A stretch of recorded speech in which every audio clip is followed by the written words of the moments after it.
जो आहे mechanical properties of fluids. आणि हा आहे आपला पार्ट नंबर 13. याआधी आपण 12 लेक्चर डिस्कस केलेले आहेत मेकॅनिकल प्रॉपर्टीज ऑफ फ्लुइड्सचे. ते तुम्ही बघितले असाल, अभ्यास तुमचा सुरू असेल घरी, आय होप सो. आणि हा आपला आहे पार्ट 13. आज या आधी 12 पार्टमध्ये आपण बघितलं होतं की मोशन ऑफ फ्लुइड मध्ये turbulent flow and streamline. First one is the streamline flow. तर स्ट्रीमलाईन फ्लो आणि टर्बुलंट फ्लो यामधला मेन डिफरन्स म्हणजे एक लिमिटिंग व्हॅल्यू असते फ्लुइडच्या मोशनच्या वेलॉसिटीची. That limiting value of velocity, ती पर्टिक्युलर व्हॅल्यूच्या बिलो फ्लो हा स्ट्रीमलाईन असतो. आणि beyond that particular value of velocity that fluid become turbulent. The flow of fluid become turbulent flow. ती लिमिटिंग व्हॅल्यू म्हणजेच काय असते, क्रिटिकल वेलॉसिटी. तीच फ्लुइडची जी व्हॅल्यू आहे तिलाच आपण क्रिटिकल वेलॉसिटी असं म्हणतो. तीच आपण इथे बघणार आहोत. The velocity beyond which A streamline flow becomes turbulent. जो स्ट्रीमलाईन फ्लो आहे becomes turbulent means it change in the turbulent flow. That velocity is called the critical velocity. आपल्याला क्रिटिकल वेलॉसिटीची डेफिनेशन 1 मार्क्ससाठी विचारली जाऊ शकते की what is critical velocity. So critical velocity is that velocity beyond which streamline flow is converted into the turbulent flow and it's denoted by Vc. आपण दाखवतो कशाने, ती denote कशाने करतो, Vc. ओके. आता आपल्याला याचा डायरेक्ट फॉर्म्युला लर्न करायचा आहे, डेरिवेशन नाही आहे. Vc is equal to Rn eta upon rho D. हा जो आहे इट इज इटा, जो एन सारखा दिसतो त्याला आपण काय म्हणायचं, इटा. ETA, it is eta. This Vc critical velocity. Rn is the Reynolds number. Rn आहे Reynolds number, हा कॉन्स्टंट असतो. This eta is the coefficient of viscosity. हे सुद्धा लक्षात ठेवा. Eta is the coefficient of viscosity. That rho is the density of the fluid which is in motion and d is the diameter of the tube. ज्या tube मध्ये आपण consider केलेले आहे की फ्लुइड हे फ्लो होत आहे, त्या डायमीटर त्या ट्यूबची डायमीटर म्हणजे डी. यावरनच आपण Rn म्हणजे रेनॉल्ड्स नंबर काढू शकतो. This Rn Reynolds number is equal to Vc into rho D divided by eta. This is Reynolds number. आणि या रेनॉल्ड्स नंबर हा प्युअरली नंबर आहे आणि या नंबरवर डिपेंड करतं की तो फ्लो जो आहे तो टर्बुलंट राहणार किंवा स्ट्रीमलाईन राहणार किंवा in between turbulent and streamline राहणार. Okay. So if this value this value of Reynolds number is a pure number, it has no unit and dimension. Okay, it is found that Rn is less than 1000. If this value is less than 1000, then the flow is streamlined. See this, if this Reynolds number is less than 1000, the value is streamlined.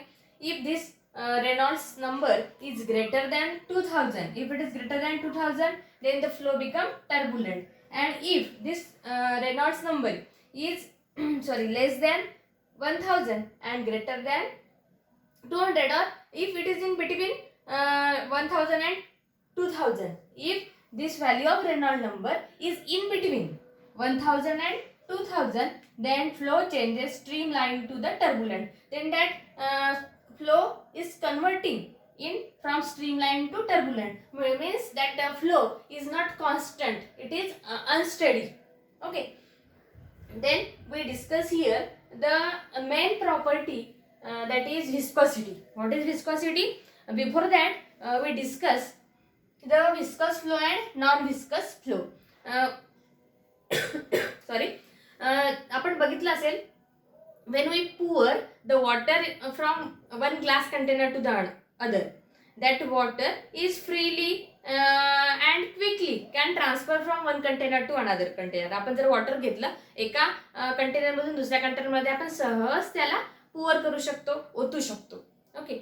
But instead of water, if we take syrup or honey और any gel like matter, कुठलंही असं syrup सारखं म्हणजे औषधासारखं घ्या किंवा हनी सारखं घ्या किंवा सिरप घ्या एखादं, ते जर आपण एका भांड्यातून दुसऱ्या भांड्यात टाकायचं म्हटलं तर मात्र जो क्विकली पुअर होतं तसं क्विकली न होता थोडासा वेळ लागतो आणि it can be stick to the container also. त्या भांड्याला ते चिकटू पण शकतं, स्टिक पण होऊ शकतं आणि क्विकली तो फॉल होत नाही.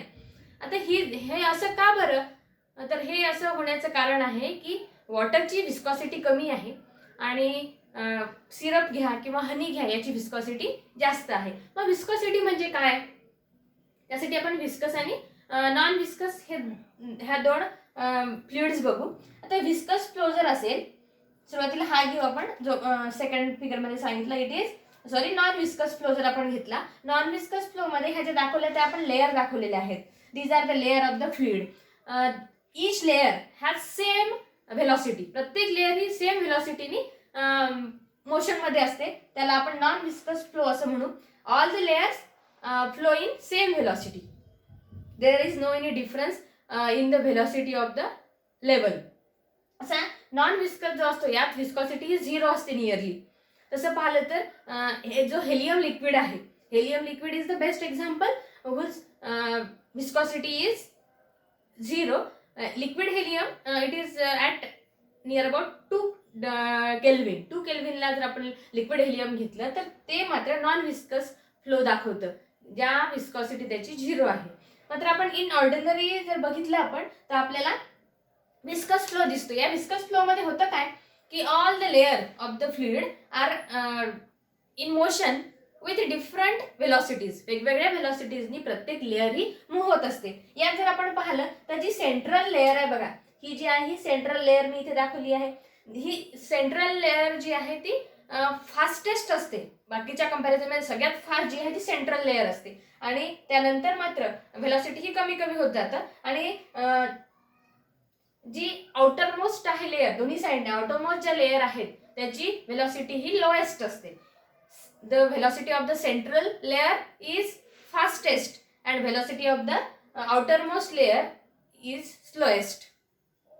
Okay, this is about the non viscous flow. आता हे असं होण्यामागचं कारण काय आहे तर प्रत्येक लेअर जेव्हा फ्लुइड हा मोशन मध्ये असतो तेव्हा ते लेअर काय करतात एकमेकांना विस्कस ड्रॅग किंवा विस्कस फ्रिक्शन आपण त्याला म्हणू शकतो. फ्लुइड फ्रिक्शन एकमेकांवर अप्लाय करतात. त्या फ्लुइड फ्रिक्शनमुळे होतं काय, एक विस्कस फोर्स त्यामध्ये अप्लाय होतो लेअर मध्येच.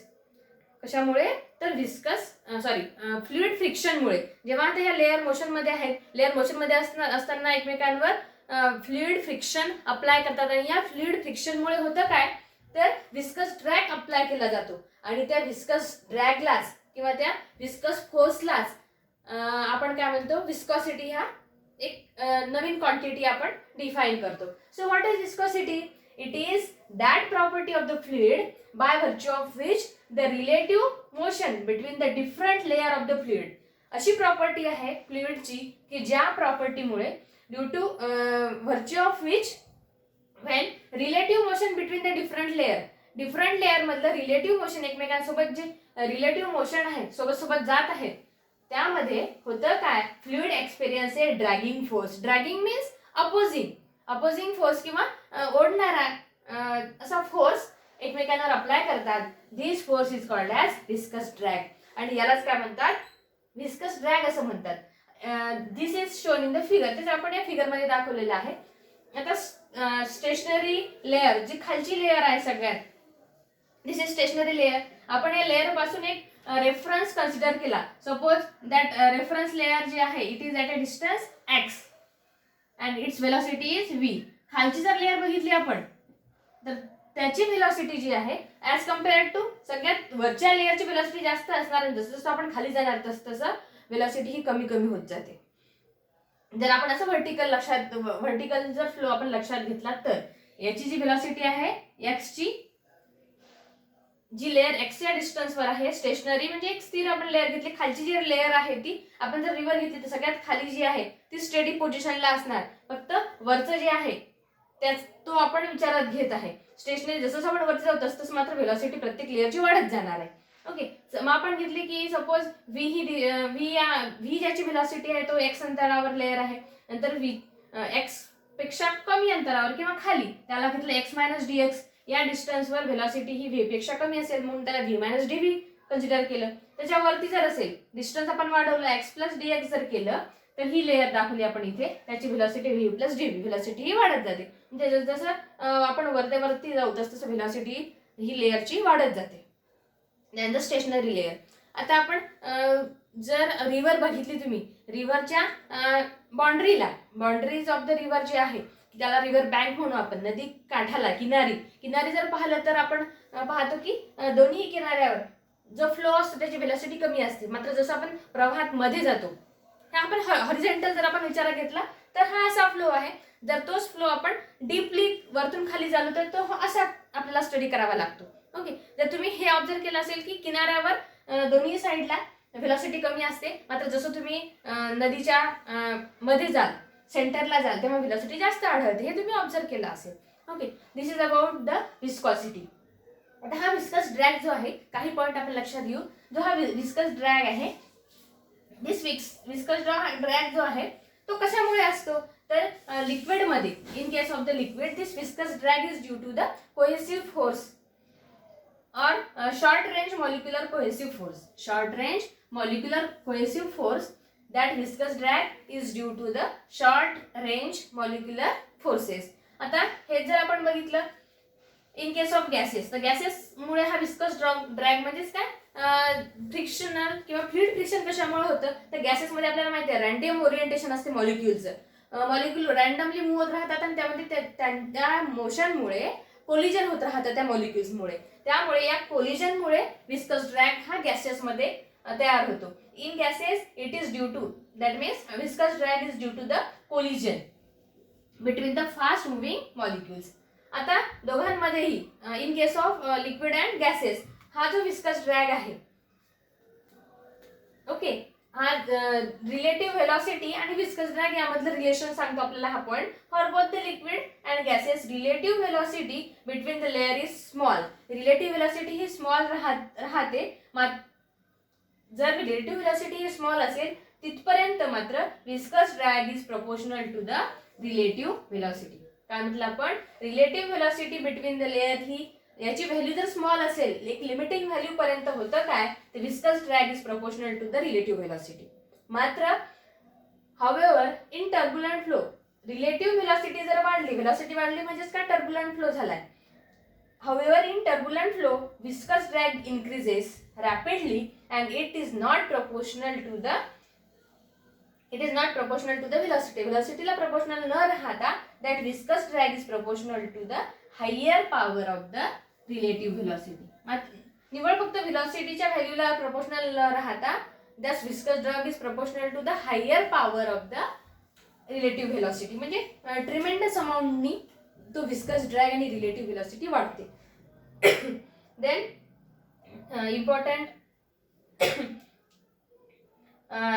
Point for 1 mark is velocity gradient. Velocity gradient म्हणजे काय, हे डिनोट करतो आपण डीव्ही अपॉन डीएक्स ने. Means change in the velocity divided by particular distance. The rate of change of velocity dv with distance dx. Rate of change of velocity dx rate of change of velocity dv with respect to distance dx measured from the stationary layer is called the velocity gradient dv upon dx. जे आपण इथे सांगू शकतो की change झालेली velocity कशामुळे तर अंतर चेंज झालं, डिस्टन्स चेंज झालं त्यामुळे. So velocity gradient is the rate of change of velocity dv with distance dx. It is denoted by dv upon dx. Okay, then coefficient of viscosity हा एक महत्त्वाचा पॉइंट. कोएफिशियंट ऑफ विस्कॉसिटी आपण first यामध्ये बघितलंय की जे आपण कशाने दाखवलं, इटाने coefficient of viscosity. So coefficient of viscosity आपण डेरिवेशन काढू शकतो according to the Newton's law of viscosity. According to the Newton's law of viscosity for a stream line flow, त्यांना काय कन्सिडर केलं आपण, stream line flow viscous force F acting on any layer viscous force F acting on any layer is proportional to the area of the layer A and also velocity gradient dv upon dx. म्हणजेच हा F directly proportional to A dv upon dx. यालाच आपण force काढू शकतो. Proportionality sign काढा, F is equal to eta A dv upon dx. यावरूनच आपण coefficient of viscosity इटा आपण काढू शकतो. Eta is equal to F upon A DV upon T X आणि its SI unit is newton second per metre square. Okay, यावरूनच आपण define करू शकतो द